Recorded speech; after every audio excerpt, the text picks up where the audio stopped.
For the second straight year, the Edmonton Oilers have come up short to the Stanley Cup champs. That is, in the final. Because believe it or not, the Oilers have actually lost to the Stanley Cup champs for 4 years in a row.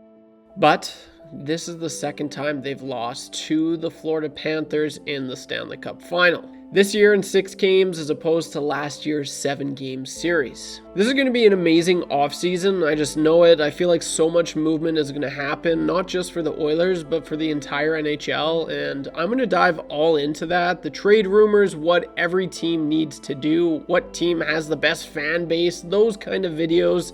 I miss doing those kind of videos a lot. So I'm going to dive into educational videos, some conspiracy videos. So many great ideas and videos coming your way this summer, and I truly cannot wait for it. But before that, I do have so much to say about this team still, and I'll still be talking Oilers all summer long. What needs to change for them? Will they make any big moves? But in today's video, I'm just going to share my thoughts on why the Oilers lost in the first place. And for every reason I'm going to lay out, I feel like I could spend a whole video on that topic. So I'm going to be as quick as possible for my reasoning, but unfortunately, there is more than just one reason as to why the Oilers lost in the final.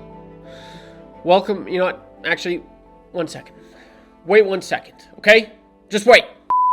Okay, I will say if there's any positive about the Oilers being out and playoffs being done, it's the fact that I don't have to have that stupid beard on my face. And I grew it all for what? You got any answers? Why would I grow that beard? Why? What am I doing? Did I think that was going to do anything? No.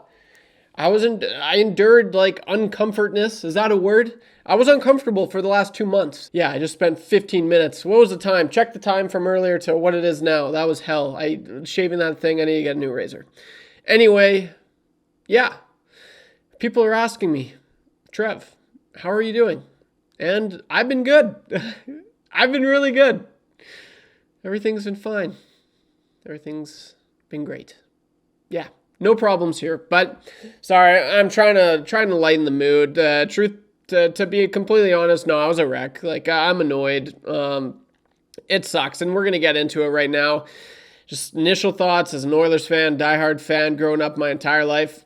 I'm never gonna watch the Oilers win the cup, man. Never. I don't know why. It's just the way she goes, and it's another year, it's a new year, same result. It sucks. But with all that out of the way, maybe I'll just get a venting video, like a rant, just to share my actual thoughts, because I really want to get to some pretty big reasons as to why we are here discussing, yet again, why the Edmonton Oilers could not get the job done in the final. And man, it's too bad, because I could tell you all about my thoughts and what this last 24 hours has been like, but maybe I'll just save that for another video. Just want to say first, you guys have been awesome all playoffs. It's one amazing thing. That's one silver lining I've looked at. I gained almost 1,000 subs during this playoff run, which is just awesome. You guys averaged, like, I was getting 400, 500 likes on videos, which is crazy. Let's see if we can do 200 on this bad boy. But yeah, so truly thank you. With all of that out of the way, let's get right into this video. Yeah, okay, so here we are. The Edmonton Oilers, they have lost yet again. And it sucks. You know, a few reasons. I'm going to start now. One of the biggest reasons, I just got to get this off my chest. You have no more excuses. Going into next season, you have no more excuses. Last year, it was, no, you need to lose to win. Most players lose and then they win. I'm sorry, I didn't buy into that last year at all, because I think the Oilers have lost they've lost so much. Like, yeah, that was their first time losing in the final, but before that, it was a Western Conference final. Before that, it was, you know, they've lost in the playoffs before. They got swept by the Jets. They lost in the play-in series to the Blackhawks, and it's stupid. I don't buy in that you have to lose to win. I don't, and I feel like this is as good as a year to show that. Like, you know, the Oilers did lose. They were right back where they were last year, and you're thinking, you know, this is from last year's experience, it's going to carry over. It didn't. And so that's my biggest thing. No more excuses. What's it going to be next year going into the season? How, like, what are you going to say? Honestly, it's It all comes down to them and how they play and who they are as a team. Just no more excuses. So I quickly wanted to rattle that off, but that wasn't really more so a reason. It was just annoying. That narrative was getting tossed around and I didn't really agree with it. But now to get to a big reason why the Oilers did not beat the Florida Panthers in the Cup Final. Connor and Leon, where the hell were you? Like, this is crazy to me. This is the thing I'm having the hardest time wrapping my head around.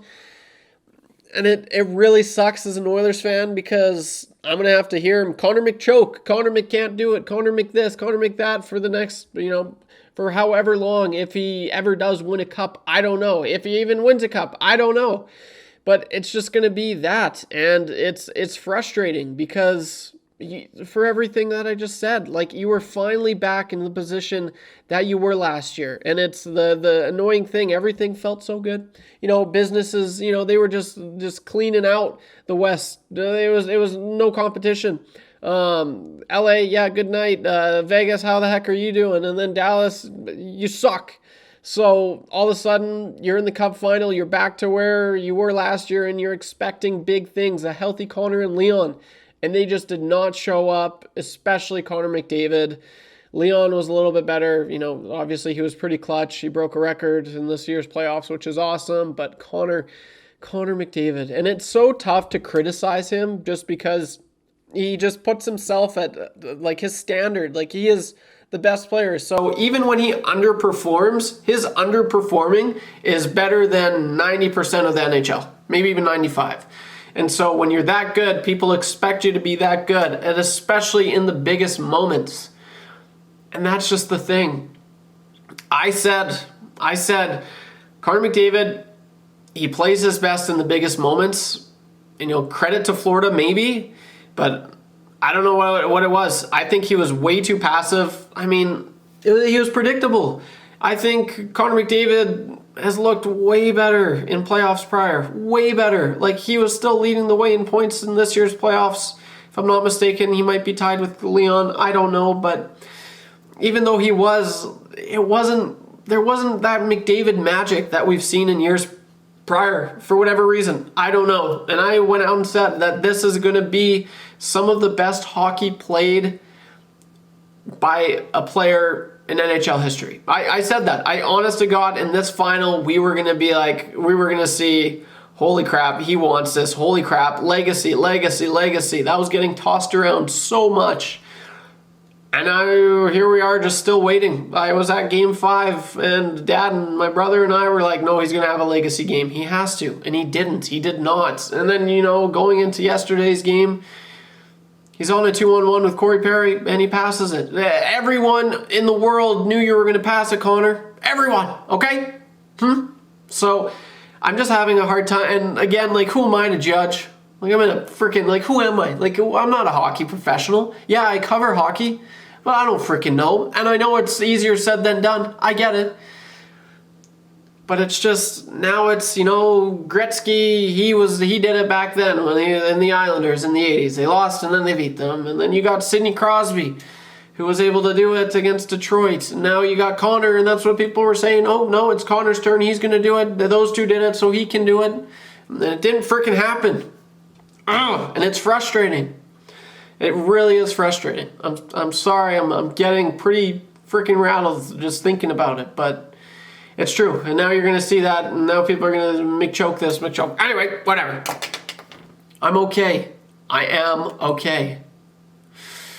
I'm just a little mad. Anyway, next reason, the depth. This is huge, and this is part of the reason why they got to the final in the first place, and this is part of the reason why you had many people, including myself, sold. I thought this year's team was different, and according to the first 3 rounds, it was, because they were getting significant scoring depth. It was substantially better to years prior. Substantially. It wasn't even close. I seen a stat, and I won't be able to find it. I'm not even going to dig for it because I don't want to, okay? But it was crazy the amount that the scoring depth was being showcased in this year's playoffs compared to last year and the year before and the year before that.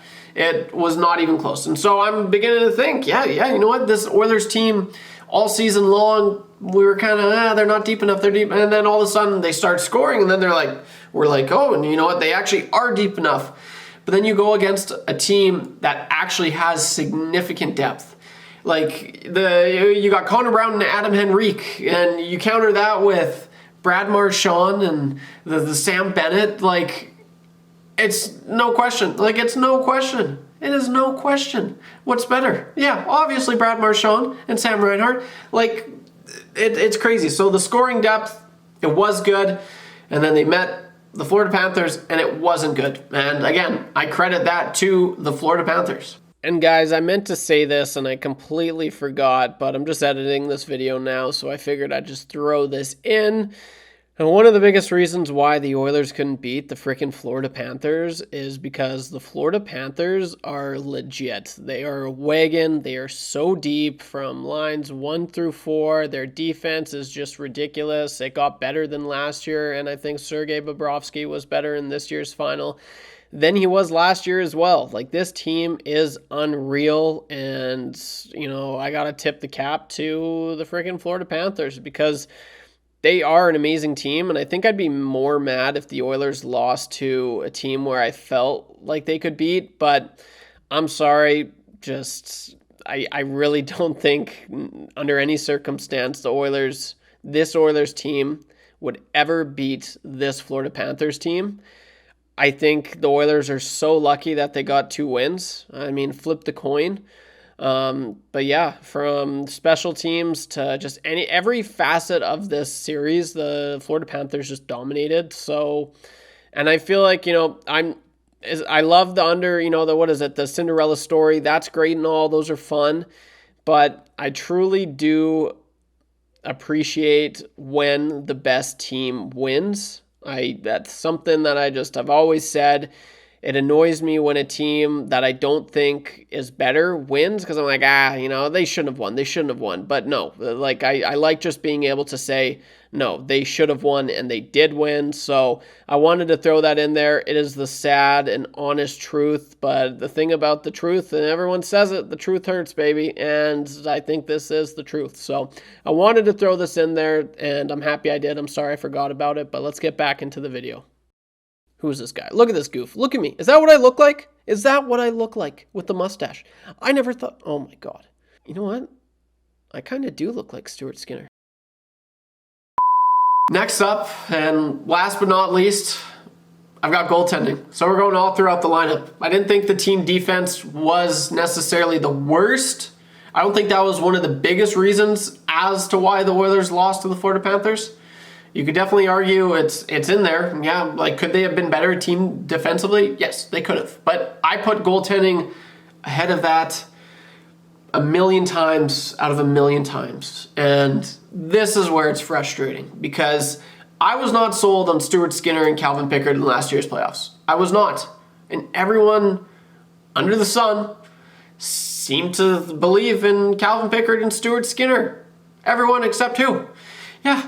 That's right, me, okay? I was on the record for saying that all season long. And yes, there's probably a few people, mainly people that don't cheer for the Oilers, but there are Oilers fans as well. There are some, that heavily criticize Stuart Skinner.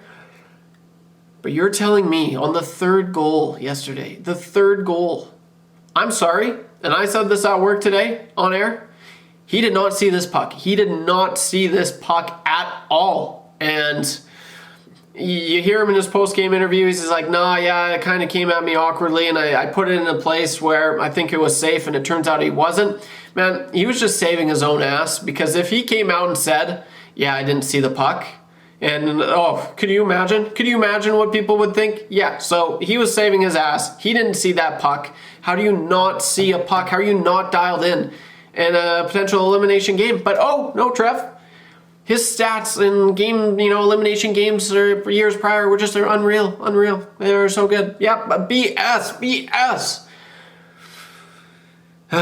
So, I am going to go all into it this summer. There's going to be lots. I could just spend a whole video on the goaltending, on the depth, on Connor and Leon, but I was a little bit quicker there, and we are pretty close to the end of this video.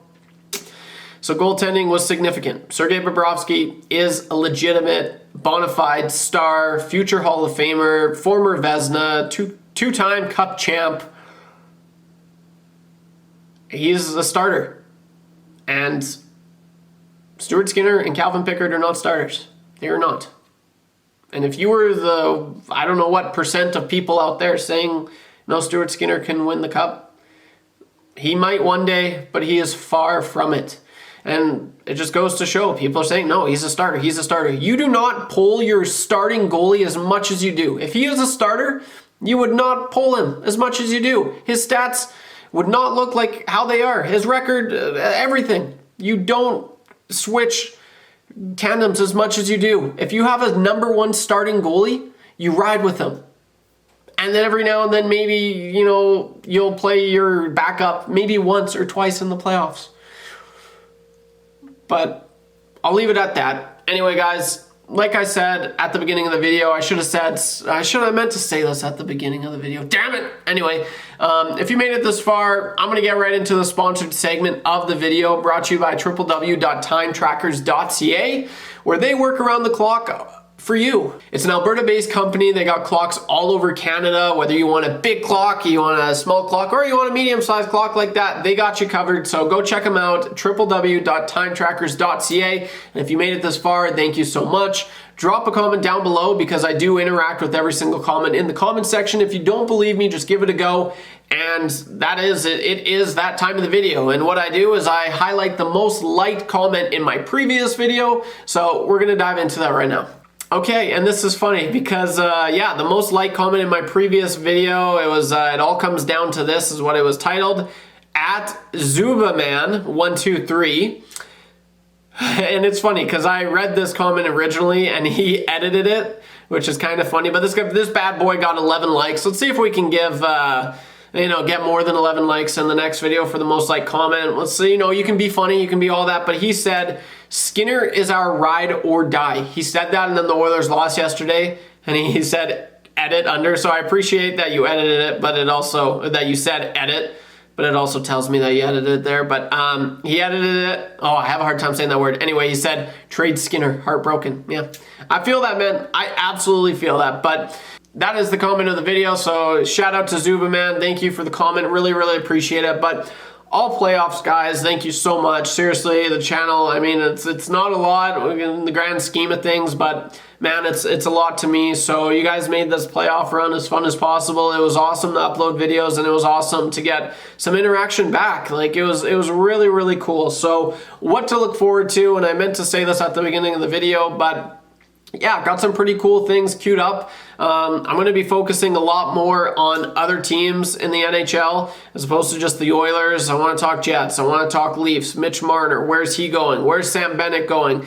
All of that. And I want to do some educational videos. That's what I did in the first summer where my channel kind of popped off, a little pop off there. And I want to get back to that. But obviously during the playoff run, it was just so easy for me to cover the final. So that's what I did. But guys, truly, thank you for all the continued support. It really means the world, and what a run it was. So we got a lot to discuss in this off season. What's next? I was writing down ideas all day. Okay, so thank you again. And what are your thoughts on the stash? Not bad. I think I'm going to rock this for at least a day, and then